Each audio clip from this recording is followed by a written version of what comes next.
Ang alam ko, yes, pero hindi ko alam kung natuloy. Dahil hindi naman natuloy si Regine ng pag-alis. Yes. When was the wedding supposed to be? May 16 daw dapat. Oo. Yeah. I pero think hindi Regine, May nag-work out 14, yung naging May schedule. 14. naging May 14, tapos May 16 sila yun. Pero hindi naman natuloy kasi si Reg, di ba? Yeah. Oo. And then kanina natanong din sa'yo about dun sa finale na concert ni Regine, di ba? Ikaw ano ang, nung pinag-usapan niyo, paano niyo napapag-usapan yung sinasabing yung retirement as a singer? Ganyan. Hindi naman siya magre-retire. Oo. Pero sa mga Hindi, big shows, oo. hindi na lang siya. Mga major shows. Mga major. Anong feeling ko? Oo, paano As a yun singer and napapag-usapan? husband, At paano yun anong napapag-usapan ng dalawa? Pagdating sa mga ganyan, kung ano mga plano o what? Alam mo kasi, sabi ko, nag-usap kami na nung message sa'yo, sabi ko sa kanya, kung pagod ka na,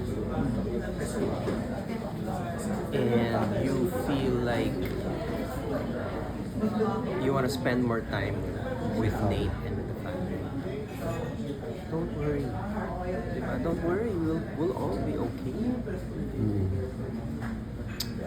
I think at the back of her mind, nag-worry siya dun. But ako, feeling ko, she'll be singing forever in my mind. I don't, as a husband, I think ang priority ko yung okay siya. Diba?